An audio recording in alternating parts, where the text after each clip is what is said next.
Pada saat ini, kami akan mengajak teman-teman untuk bergabung bersama kami dalam challenge pertanyaan seputar surat Rasul Paulus kepada jemaat di Roma.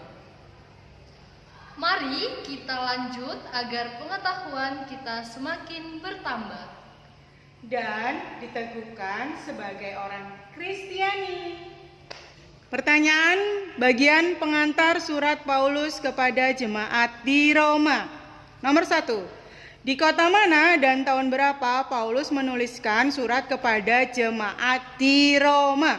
Surat Paulus kepada jemaat di Roma ditulis di kota Korintus, akhir tahun 56 Masehi atau permulaan tahun 58 Masehi. Pada saat itu, Paulus mengumpulkan uang untuk membantu jemaat di Yerusalem yang sangat membutuhkan dana.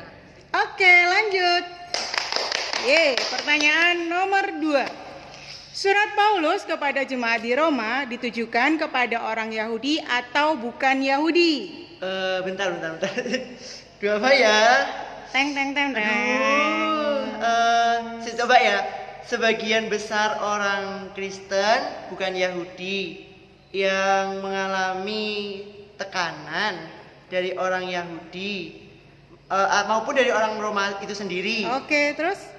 Paulus menasehati untuk bagaimana seharusnya mereka bersikap terhadap kesadaran keadaan tersebut. Oke, lanjut. Pertanyaan ketiga, sebutkan 3 tujuan penulisan surat Paulus kepada jemaat di Roma.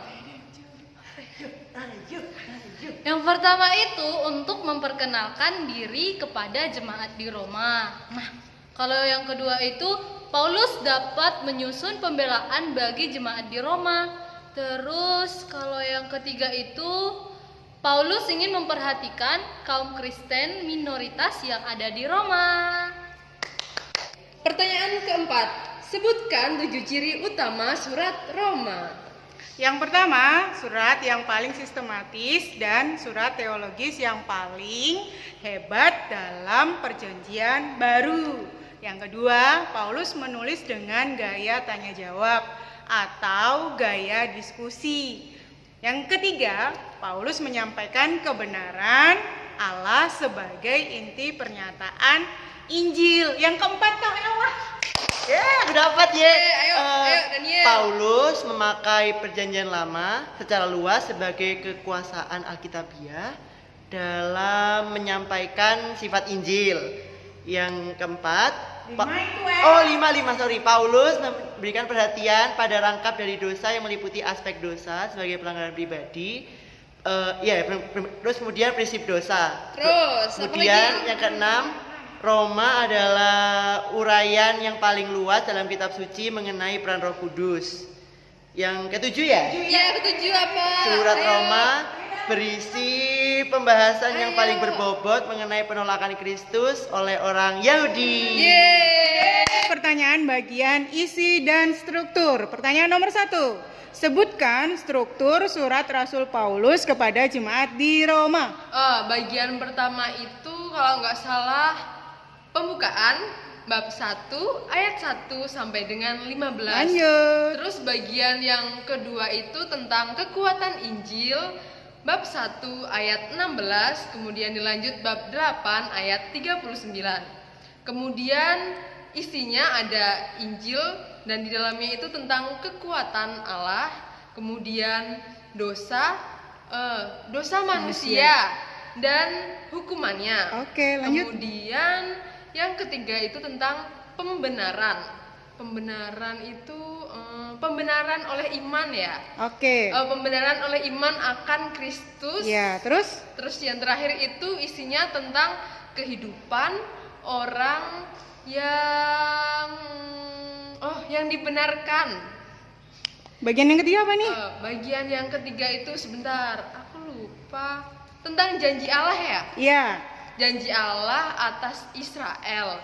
Nah, itu terdapat dalam bab 9 ayat 1, kemudian dilanjutkan bab 11 ayat 1. Kemudian isinya itu tentang pemilihan atas Israel. Kemudian yang kedua itu keselamatan untuk semua. Oke, bagian yang keempat? Kemudian bagian yang keempat itu kehidupan orang Kristiani. Itu terdapat dalam bab 12 ayat 1, kemudian dilanjut bab 15 ayat 13. Oke. Isinya itu tentang hubungan dengan jemaat.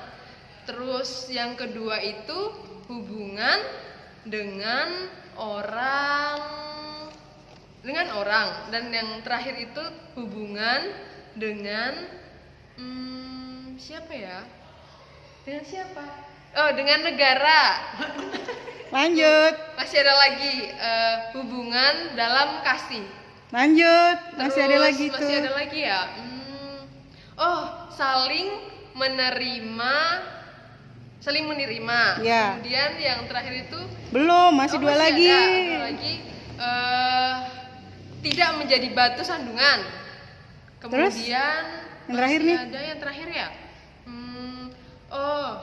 Mengutamakan kepentingan sesama. Bagian yang terakhir apa? Bagian terakhir, Ayo, Rika. sebentar, aku lupa. Penutup. Ya, bab berapa dong? Bab 15 ayat 14, kemudian dilanjut bab 16 ayat 27. Oke.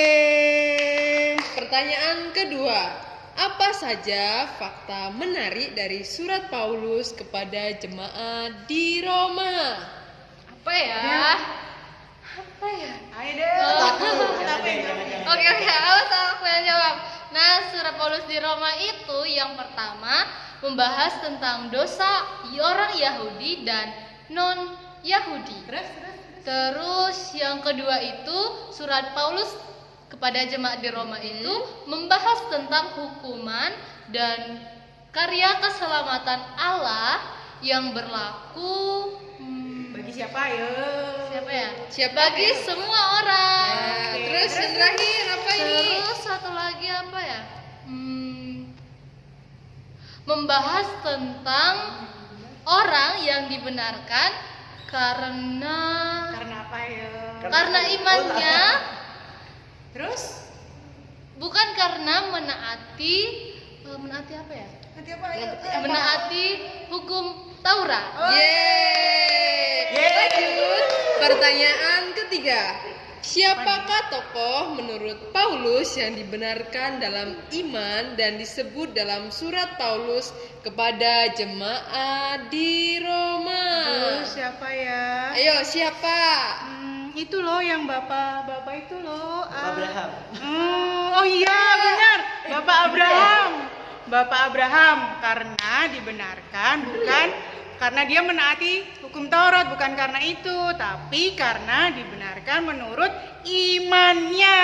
Benar sekali. Pertanyaan keempat. Sebutkan satu ayat yang menarik bagi kamu dari surat Rasul Paulus kepada jemaat di Roma. Kalau aku dari Roma 12 ayat 10, hendaklah kamu saling mengasihi sebagai saudara dan saling mendahului dan memberi hormat. Mungkin kalau dari aku ini sebuah perintah yang sangat mudah tetapi sangat sulit untuk dilakukan. Mungkin mudah untuk dikatakan tapi sulit untuk dilakukan. Oke. Aku ayat berapa ya? Ayo ya. Oh ya, aku ingat. Aku dari Roma bab 6 ayat 23. Bunyinya seperti ini. Sebab upah dosa ialah maut, tetapi karunia Allah ialah hidup yang kekal dalam Kristus Yesus Tuhan kita. Oke, kenapa aku pilih ayat ini yang menarik buat aku? Itu karena hidup adalah karunia Allah. Karunia Allah yang perlu kita isi dengan hal-hal yang baik dan yang mendatangkan berkat, bukan dosa yang mendatangkan bagi kita upah maut. Oke, kalau dari aku sendiri ayat yang menarik itu apa ya? Yang mana ya? Oh, ini dari Roma 12 ayat 21. Kenapa? Isinya itu janganlah kamu kalah terhadap kejahatan, tetapi kalahkanlah kejahatan dengan kebaikan. Alasannya ayat ini menarik bagi saya karena ayat ini mengingatkan saya dan kita semuanya supaya tidak jemu-jemu untuk berbuat baik. Oke, bener banget. Khususnya itu